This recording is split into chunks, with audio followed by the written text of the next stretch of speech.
ప్రజల నుంచి వచ్చే ఫిర్యాదులను పరిష్కరించాలనే ఉద్దేశంతో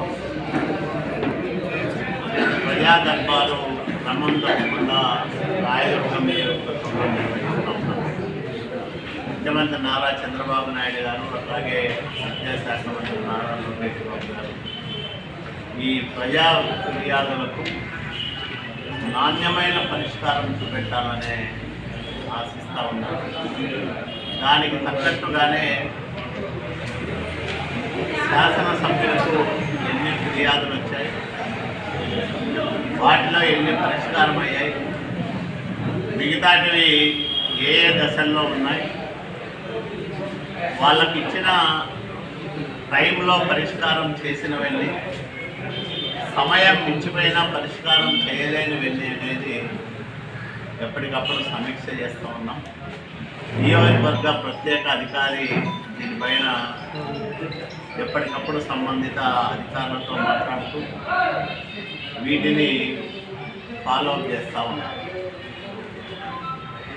రాయదుర్గం నియోజకవర్గంలో ప్రజా దర్బార్ల రూపంలో ఇప్పటిదాకా 463 ఫిర్యాదులు స్వీకరిస్తే 207 ఫిర్యాదులను పరిష్కారం చేయడం జరిగింది.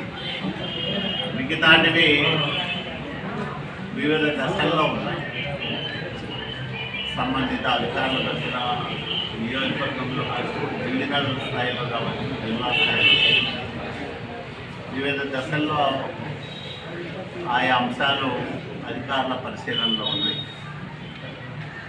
మేమిచ్చిన ప్రతి ఫిర్యాదును నమోదు చేస్తూ ఉన్నాం. అయితే రాయదుర్గం నియోజకవర్గంలో కొన్ని సాంకేతికమైన ఇబ్బందుల వల్ల కొన్ని ఫిర్యాదుల నమోదుకు ఇబ్బందులు వస్తూ ఉన్నాయి.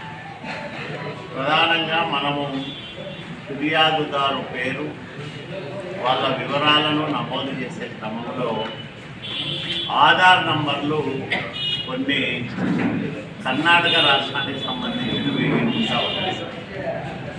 వాటి వల్ల మన పీటీఆర్ఎస్లో వాటిని నమోదు చేయడం సాధ్యపడదు. అట్లాంటి వాటిని నేరుగా అధికారులకు పంపిస్తాం. అయితే దానిపైన మేము సమీక్ష చేసేదానికి అవకాశం ఉంది. పీటీఆర్ఎస్ సిస్టంలో రిజిస్టర్ అయితే మండల స్థాయి నుంచి రాష్ట్ర స్థాయి వరకు అధికారులందరూ కూడా ఆ వచ్చిన ఫిర్యాదుల విషయాలను సమీక్ష చేస్తూ ఉంటారు. ఆయా అంశాలు వాళ్ళ దృష్టిలోకి పోతాయి. కాబట్టి రాయదుర్గం నియోజకవర్గంలో ఉండే ప్రజలకు నేను ఒకటే విజ్ఞప్తి చేస్తా ఉన్నాను. మీరు ఫిర్యాదులు ఇచ్చేటప్పుడు మీ కుటుంబ సభ్యులు ఎవరైనా కోడల్లో లేకపోతే మీ పిల్లల అవసరార్థం చదువులతో ఇంకో దానికో కర్ణాటకలో పోయి అక్కడ స్థిరపడి ఉంటే